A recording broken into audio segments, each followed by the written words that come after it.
Right, everyone. Good afternoon. I'm here myself, Isaac, and I'm here with the, what do we call him, entrepreneur of the century. Is that fair to say? Keep going. Keep going. Man of the decade. Our future mayor. Possibly, yeah, with a bit of luck, yeah. Uh, But today I'm an entrepreneur and hopefully can show many people some good ideas. None other, in the flesh himself, Mr. Charlie Mullins. Charlie. Pleased to meet you again, Isaac. I'm pleased to meet you. How are you? I'm good. It's been a long time. Yeah, yeah. It's been about 8 years. Is it that long? It's been that long. I think that was that long. I know we've done a good... We had a good interview before, yeah. That's right, one of these before, it was very good, and Yeah. hopefully now we're going to have a nice updated one. We have to have an updated one. A lot has changed since then and things have progressed massively. Look at the office. Yeah. We used to have a good office, look at us now. Changed it. This was cream. Before this was cream. I'm not that good at memory, unless it's got dirty, you know. But certainly, from a business point of view, things have moved on tremendously, and are going tremendously well, and which I think in business in general is, you know, because there's a lot more people out there now that you know, have got the entrepreneurial spirit, and you know, starting to happen more, and people are believing in themselves more, and I think more so than ever, you know, opportunities are out there. It's a level playing field now. It's more fairer than it was, but before we get into that, let's take it a bit back and go back to 1979. That's the beginning of Pimlico Plumbers. Pimlico Plumbers, yeah. Talk to me about the anxiety, the focus, the determination at that point that you needed, and the strength that you needed to follow through. Yeah, well, as you're aware, and maybe a lot of you, hopefully viewers are, you know, I started off as an apprentice plumber, and then become self-employed, and eventually started working in the Pimlico area, and then was offered a room in the basement in an estate agents, and you know, then started employing people, and over the years sort of grew and grew, and now we're sort of the UK's largest independent sort of plumbing and service maintenance company. We have 450 people on board now, and we turn over in excess of 45 mil, but we hopefully will be in excess of 50 mil this year. Okay. And we've now added all different trades to it. We started off as plumbing, you know, and now we've got roofing, electrics, carpentry, appliances, bricklaying, tiling, decorating, all and everything now. Anything that somebody wants to be done in the household is what we're doing, and that's been a big boost in their business for us, because it means that we're pretty busy constantly all year round now. How did you spot the gap to expand? Because originally you were just doing plumbing, and you've decided to expand since the last time we spoke. But where did you see the gap? Well, we're nothing that clever, but you know, what it was back in them days, it was very difficult to recommend another trade. So we'd be doing a job and we want a carpenter or an electrician. And of course there's some good people out there, you know, but you know, to work the way you work on time, and smart and very transparent, there wasn't really that many people out there. So we was finding that, you know, it was delaying our business. We couldn't get on with jobs. So, you know, rather than keep waiting for an electrician or carpenter, we decided to try our own, and that proved dividends, because you know, for many reasons, and now, you know, we probably have about 40 electricians and 30 odd carpenters. It really has helped the business to sort of grow, and I think wherever you start off, that may not be your intention, but you know, sometimes things become obvious to you, and you know, I've always felt that the more we can keep in-house, the more control you are over it, the more you're going to operate as you want to operate, basically. So it was sort of done just a little bit of trial and error, like most businesses, you know. It was nothing planned out to say we're going to be this all-round service company. So who would you say, when you started in 1970, I know I keep going back to that, besides the plumber, of course, what really inspired you to think to yourself, I'm going to go for this, and no matter what happens, because you almost experienced bankruptcy as well. How did you I mean, look, I think when you start in business, I don't necessarily say I set out to, be this big company we are today. Right. But what I did set out to be was self-employed and work for myself, and also set out to sort of change the sort of stigma in the plumbing industry. People turning up late, people untidy. Not being transparent, not getting the job finished, making excuses for different reasons, and basically all we've done was decided to do it right, and it's like anything you do, if you do it right, you've got a much better chance of succeeding. So I didn't necessarily set out to do where we are today, but once you start doing okay and you're earning a few quid and people are recommending you, you have that sort of choice, do I want to take it further? And I think, I could see by taking it further, as much as it becomes, more work and harder, but the reward is obviously more. So I think it's, there's nothing wrong with just working for yourself or having 3 people on board, and in the same token, if you've got 3,000 people on board, then that's also great. It's just really, I'm not going to say how it takes you, because, everybody wants to be big and successful, I sort of think, but you can still be successful without having a massive company. It just means that I think the demand for what we had to offer grew, our reputation grew, and we sort of worked accordingly with that kind of thing. Not as simple as that, of course, many ups and downs, and rightly as you said, we nearly went bankrupt in early 90s. And the good news about that, if you do nearly go bankrupt and you do survive, you learn so much from it that it just proves that you have got to get things in order, basically. I just want to touch pulse on that moment there. When you was facing that much adversity, because I've seen another interview previously where you said one person said carry on up on your accountant, and your other accountant said that's right, pack it in. What gave you the strength? I mean, outside of the business itself, was it your staff not wanting to let your staff down? Was it something that you thought within yourself that I have to carry on? I think it was a case that I was going to go bankrupt, and I was going to lose my house, and pretty much just go back as being self-employed with massive debts. And I think when you're faced with that, you sort of got to make that decision. Do you give in and just accept that, or do you try and fight back on it? And rightly you said, we went to see 2 liquidators. One said, I think we owed £500,000 at the time, and they said basically, you haven't got no money, you might as well pack it all in, but you're going to lose your house. And the other guy said sort of the same, but the fact that you're going to lose it, you might as well try and fight for it. And I had a young family at the time, and my own house, and you don't really want to part with them things, So I think it was a case of either be beaten or give it your best shot, and I think that's what we've done. In business, reputation is key. How did you manage to protect that going through? Because your competitors would have been, I guess, talking around in the community of plumbers, or they might go, because people seem to always know. Yeah, look, there's nothing wrong with competitors. I mean, you can't have the market to yourself, whatever business you're in. So competitors are out there. There's nothing wrong with that. I mean, there's plenty of work out there, and at the end of the day, if you provide a good service or a good product, and you go over and above than what people expect, then you'll come to the front anyhow. It's never worry about what other people are doing, but just worry about what yourself's doing. I know it's easy for me to say that, because we've been 40 years in business, but the most important thing is whatever you're doing, if you can do it the best you can and go over and above, people will always pay for quality, I believe. Okay. Yeah. You're also very strong on apprenticeships and giving young people the opportunity. You also mentioned that you left at 15 and you wish you'd left at 14. I know you advocate education because you need educated people to work for you, but do you think that the curriculum should offer an opportunity for children to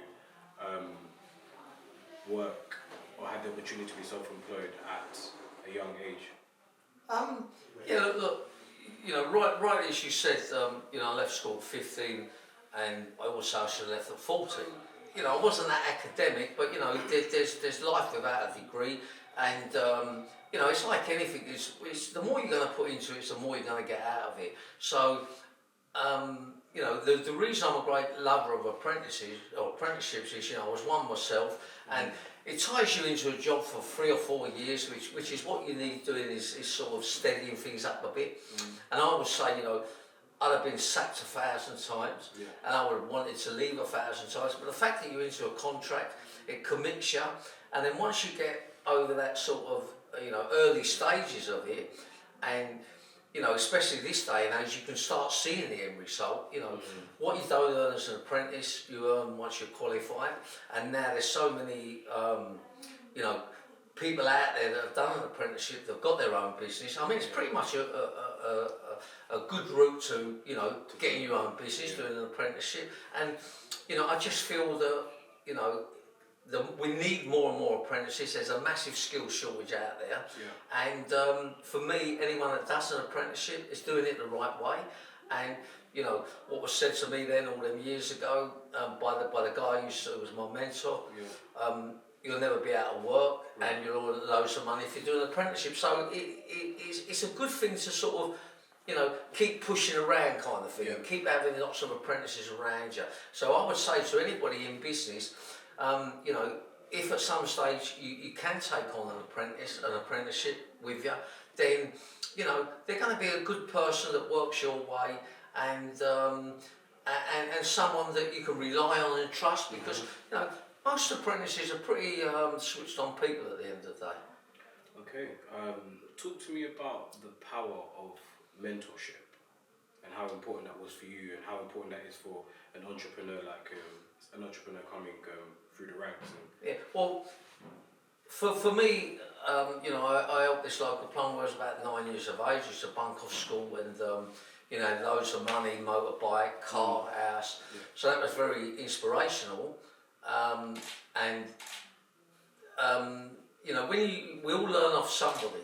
Right. So, you know, whether you look at a reality star or footballer or a fashion model, you sort of want what they've got, and you know, so to pick up and learn off of other people, I think is a great thing. You know, even today, as good as a company we are, we may see a young company start up and see something, well, that's a good idea. You know, it might be a little bit of advertising or something. So we all learn off somebody, and you know, we should be aware of that and be on the lookout for things like that. You know, it doesn't matter, you know, how small or how big a company you are, you can always learn things, and I think anybody that's out there, you know, they don't have to be your mentor, but you could just look at a successful business or a successful person and think, you know, I could take something out of that. And as you know yourself, we do these Pimlico tours here where we get a lot of budding entrepreneurs come round, or school leavers and that, or people that have got business.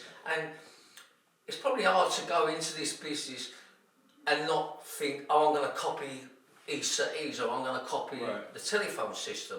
You know, so we all do it, and I think, you know, what goes around comes around. And you know, as much as one time it used to piss us off that people was copying us, we now quite like the idea of that, because it means that people are looking up to you. And but you know, there's nothing wrong with copying people. But what I would say, you know, don't copy it identical, but pick the idea up and then maybe dress it up to be yourself a little bit more individually, you know. And there's so many ideas out there that you could just take an idea and move it around a little bit to suit you and your customer.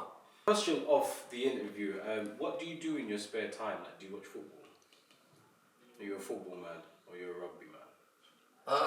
Or you're a golfer? I feel you're answering my question. You asked me, so what do I do in my spare time? I don't really have a lot of spare time. Okay. It's mainly working, but spare time is holidays and travelling, that type of thing, and going out and enjoying life, that type of thing. Okay. But I'm not really a football guy or a bit of boxing in that, but you know, I've never really been, you know what I mean? We become workaholics, and there ain't nothing wrong with that, do you know what I mean? As long as it doesn't kill you. I mean, hard work never killed anyone. But, you know, of course I have a life outside of Pimlico, but it would be travelling and driving about in nice cars, things like that. Well, what's your favourite car? What company? Funny you should bring that up. So I have a Rolls Royce now. Normally always been Bentley. I think that's when you dropped me home in, I think, the last time. I think the driver, I forgot the driver's name, dropped Eric, us. old fella. Yeah, dropped us. I've always had Bentleys since we've been, business has been good, but now we've moved on to Rolls Royce and yeah, it's lovely. And again, you know, I'm sort of saying this, people will see that out there and think, well, that's lovely and I want that, and there's nothing wrong with that, you know, I really don't think there's nothing wrong with it, and, you know, hopefully people are watching this and they're seeing things here and thinking, I want that, and maybe they think, I don't want that, you know, everyone, you've got that choice, but, you know, we have to learn off somebody. Okay, I want to get into something a bit more political. Brexit. Brexit? Yeah. Brexit, you mean?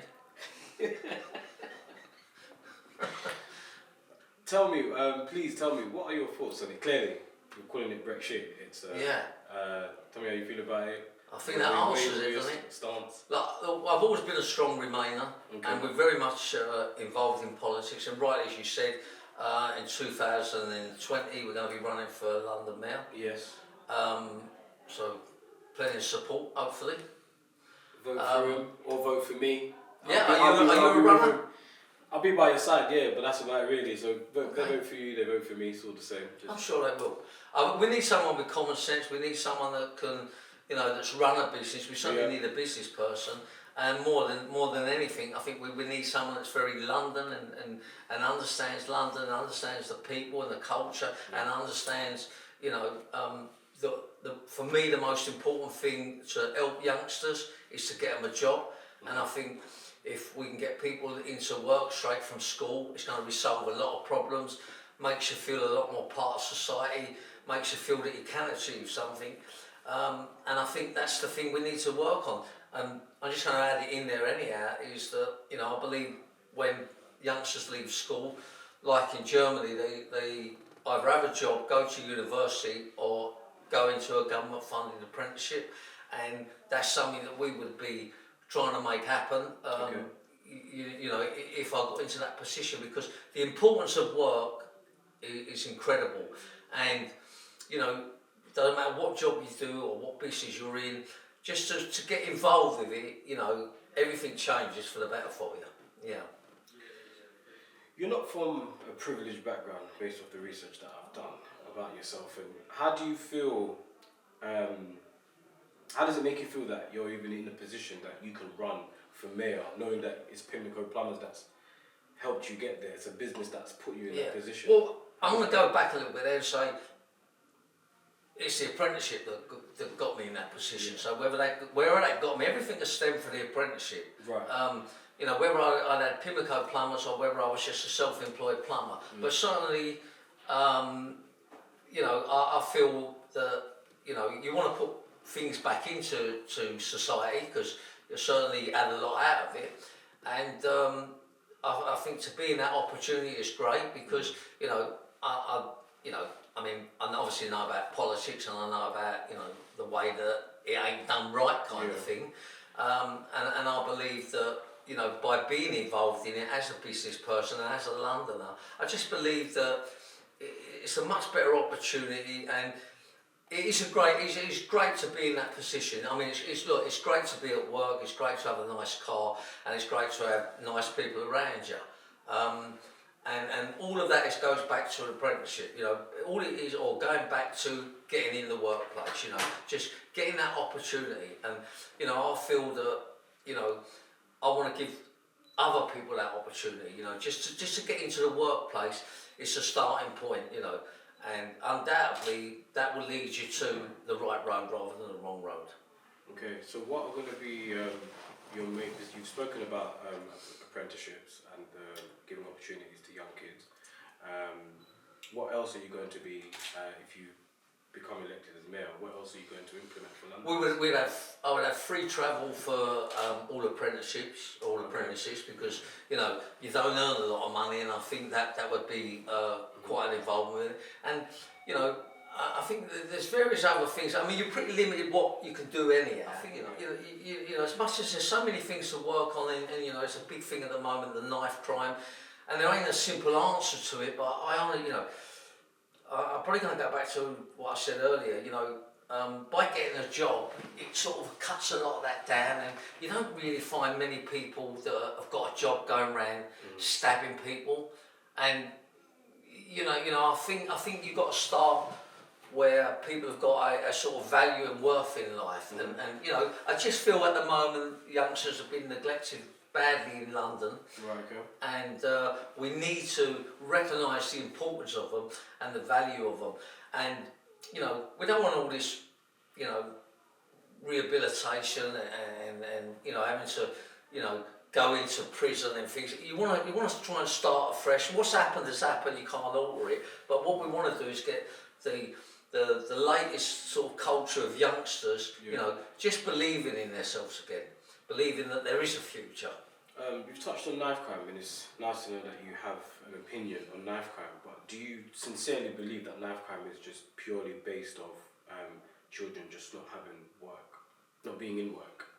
No, not just based on that, that's wrong to say, but what I mean is you're talking about 2 or 3 generations of people now in the same household, so it's not just not having a job, but it's money shortages and there's obviously a lot more going on, but there's no simple solution to it. Okay. What I am saying is to get a job would be helpful, to have a purpose in life would be helpful. That's all I'm saying. Look, there's so many other issues out there that stem from generations before. Yes. And we've just got to change the way of people's thinking. And I believe businesses, being an entrepreneur, being that you can be reasonable, successful, I think it's going to change a lot of people's outlook. Yeah. But of course there's loads of problems out there, but it doesn't mean that it can't be sorted out. I mean, the current mayor, he seems to think to get on top of the knife crime is going to take 10 years. It'll probably take 20 years because I don't feel he's doing enough about it. I don't think he's helping people enough. It's not all about just locking people up and forgetting about them. It is about, I honestly believe, getting them in the workplace is a big step forward. I really do.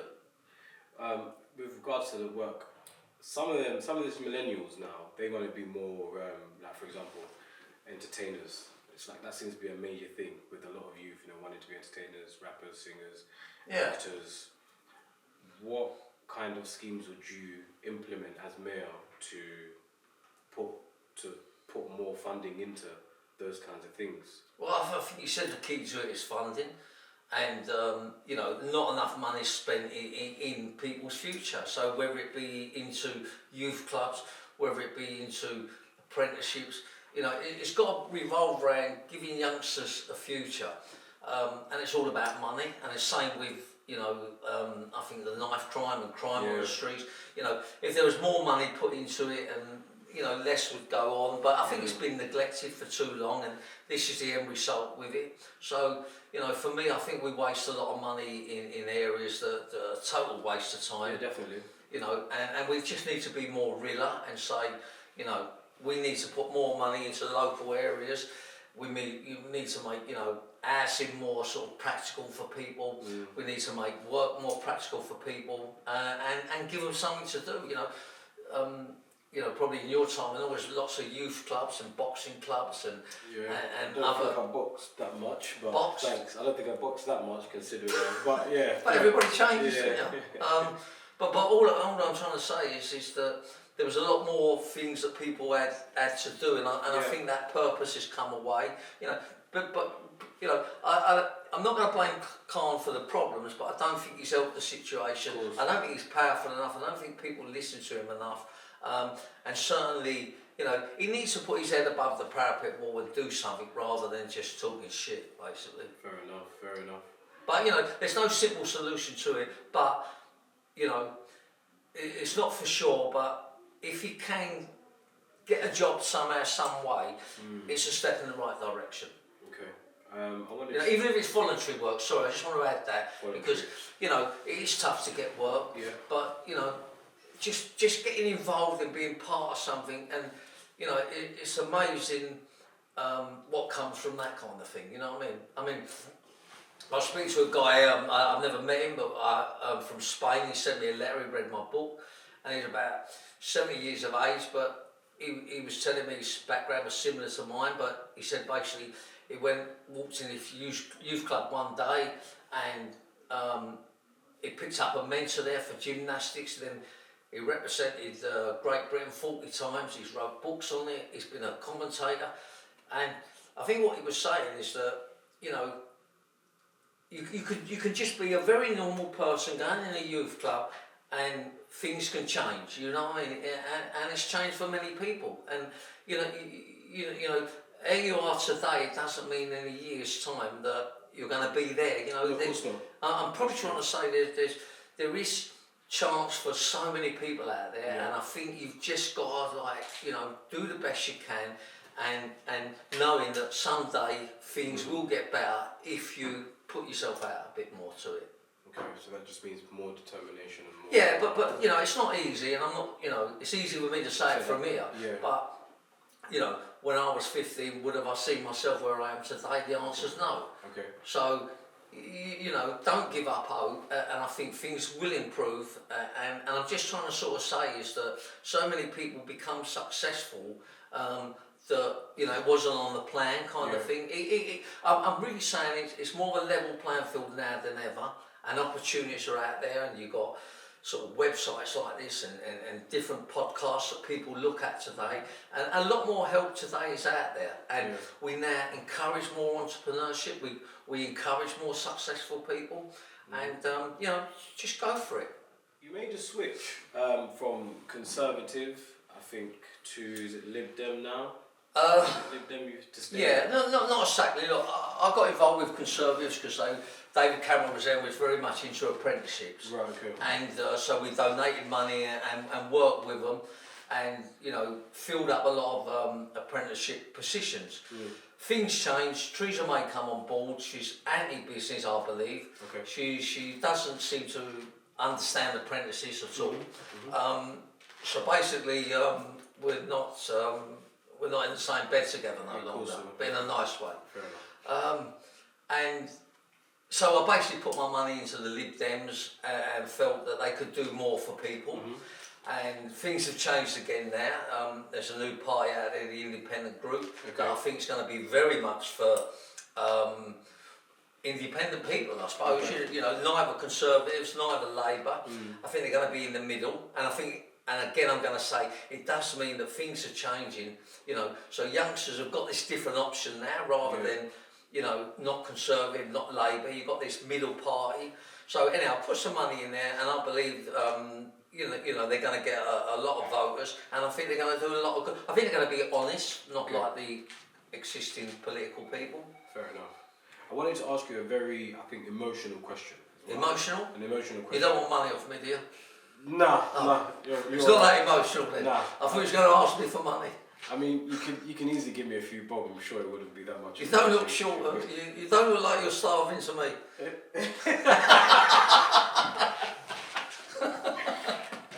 I wanted to ask you, just as a business owner, you know, I'm guessing, you know, as a boss, CEO, maybe even as a friend, with like employment law tax, you had a gentleman who. Being a fan of you, took advantage of certain situations, and you had to go to the Supreme Court. And yeah. And I just wanted to know how does that affect you, being able to be so open with maybe other workers or not taking the same advantage of finding a loophole? Look, I mean, you can't please everybody. I mean, we have a lot of people work for us, and a lot of people do this for many years. You can't please everybody. You know, you see a different angle. We see things different. You know, I know the truth. I know what really went on. He was self-employed, but, you know, he had issues in his life, nothing to do with work, which overtook the work. But, you know, it's no big hard feeling now. I mean, life moves on. Look, the more sad news about it is he doesn't work for Pimlico anymore, so he's the loser. You know, I mean, you know, there's a lot of people here that work for many years and get a good living out of it. So, you know, I ain't going to go around holding grudges on me. You know, life's too short for that. You know, if you work for a business and it doesn't suit you, move on. You know, you don't really want to go to war with everybody. But, you know, I feel that the fact that he's no longer with Pimlico, then he's lost out on it, because I'm sure you're aware, we pay the highest for tradesmen, certainly in London and possibly in England and possibly in the world. And, it's a good living and you can do very well. And there's a lot of people that have worked for this company that have been very successful, bought their own house, have a nice time in life. So, that's ease lost kind of thing, At the end of the day, we move on and I'm not everybody's favourite person, and I say that to anybody. If it's not working, you're with someone or with a company or with a business, you ain't got an older grudge. Just part company and move on. You know what I mean? I know you've worked a lot with apprenticeships, but you've mentioned something today that's actually got me thinking.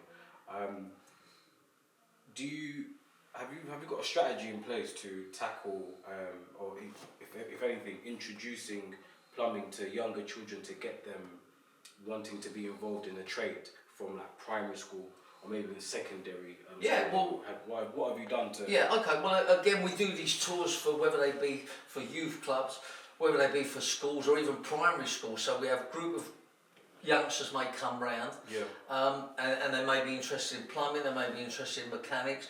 The important thing is what we do is introducing people to the workplace, just to look at it, because I'm not sure how much you'd be aware of this, but when you get a lot of youngsters that don't go to work, there's probably 90% of people have never been in the workplace. So they fear it, you know what I mean? They think it's going to be like school and, you know what I mean? You're going to be told off and you can't have a laugh and you can't enjoy it. So what we try and do is get, quite a few of the local schools and youth clubs into the workplace, and once they see what goes on, it sort of changes people's thought. All of a sudden they want some of it, because a lot of people fear it. So, certainly as life goes on here, we will get more and more youngsters to come round here. And it's an amazing experience for them. But probably when you think back, looking back at it, when you was at school yourself, you didn't really understand what the workplace was like, and it feared it. And then, yourself, you want to work with your uncle or somebody you know, you thought, God, this is good. So I think it's important to let people see what the workplace is like. And I believe that all businesses should be sort of compulsory, that you allow local schools to come round, so many times a year, or we visit the schools, some of their plumbers go there, and it sort of rubs off on that. So I think we're doing what we can do, but it would be nice if government got involved and sort of said that, before any youngster left school, that you should really have work experience. It should be automatic, you know what I mean? Because so many youngsters come here for work experience, and then they come back here, then they're an apprentice, and they work here for years, and so that's important. But as a business, you can only do so much, and I think government needs to help out more by introducing youngsters to the workplace. Okay. 2 more questions I have for you. As an entrepreneur, I want to understand the importance of reading. How do you read a lot? Are you a reader? Or? A load of bollocks, isn't it? You think so? You weren't expecting that, was you? No, I wasn't at all. Look, some people are good at reading, some people, sit there all day behind a book, but they don't do nothing, you know what I mean? Check things out, of course, but, it doesn't matter about... Certainly you can read a lot. With internet now, sorry about that. It's alright. People go onto the what they call it, internet, and check things out. And that's okay. It is called the internet, not they call it. It's the internet. Okay, whatever it's called. You know what I mean? But what I'm trying to say is it's all about doing things rather than just sitting there talking about it. I know many bookworms. They sit there all day and they can't cross the road on their own. You know what I mean? But they'll tell you about Henry VIII and and everything else. So obviously check certain things out. But don't let it be all in everything. You know what I mean? It's all about getting out there and getting involved with things and meeting people and. Do you know what I mean? It's no point in sitting behind the computer all day. I'm not going to totally knock it, but I could just about turn the computer on, and my life is great without one. Right. And I don't know all this about geography and history and all this nonsense. Yeah. But what I do know is, you know, the common sense values in life.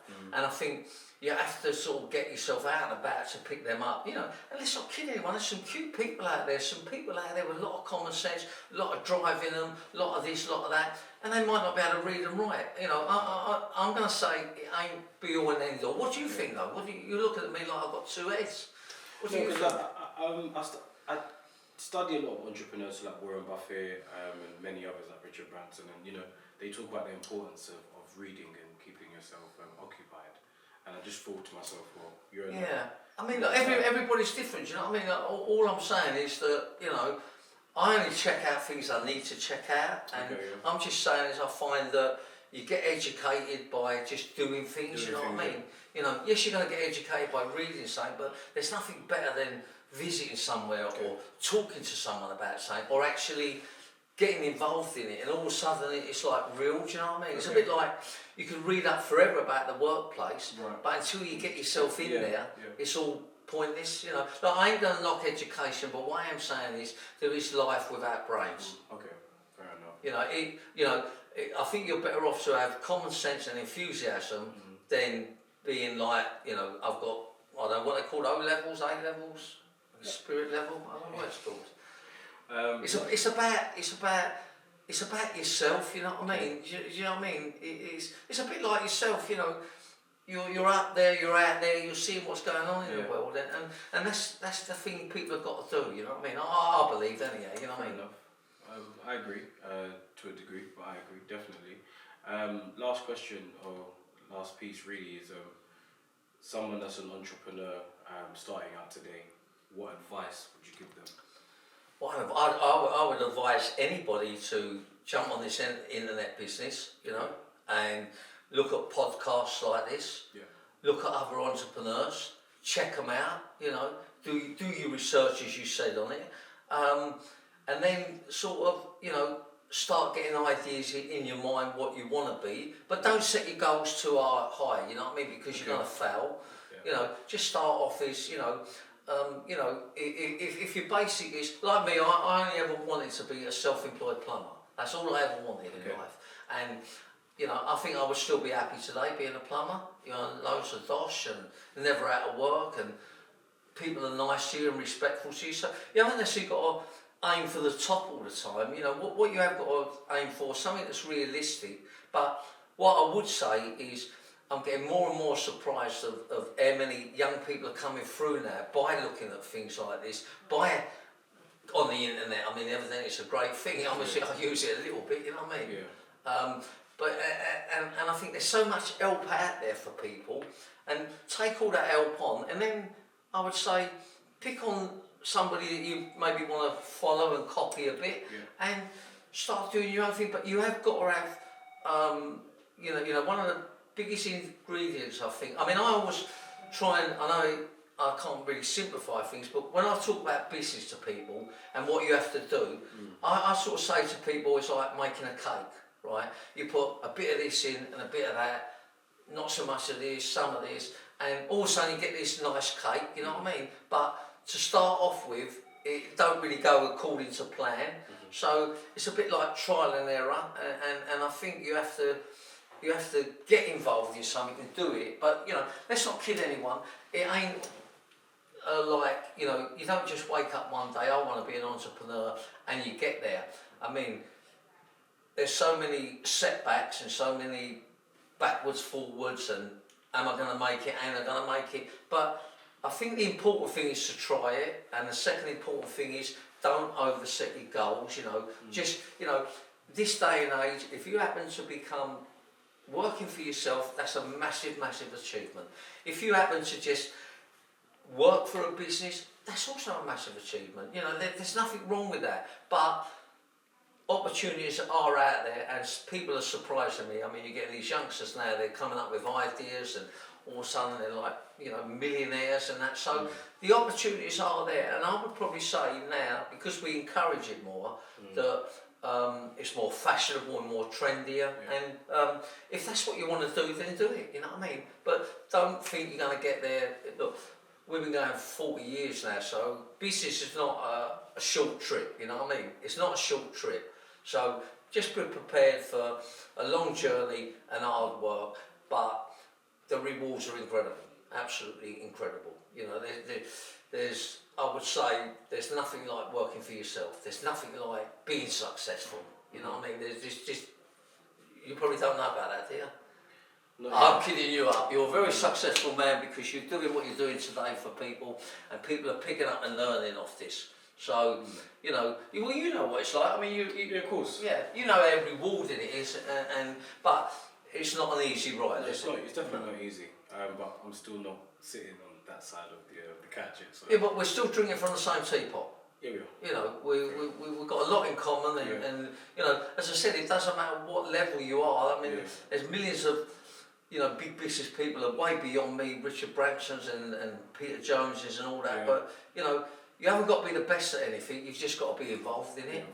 And as I say, you know, I would have been happy to be just a self-employed plumber. So you know, don't set your goals too high. But in the same token, you can do well in life. You can do well in life, and you've got to believe yourself. But I would say the biggest thing that I think most people miss out of being successful, and that's the word hard work. Hard work. There you have it, guys. Hard work is one of the main components that you need to be successful.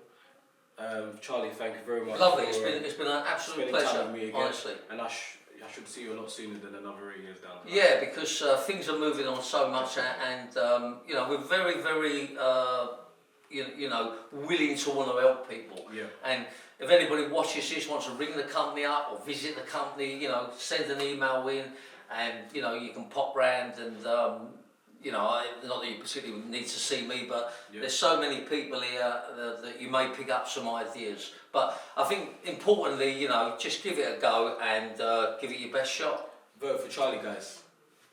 Good luck. Peace.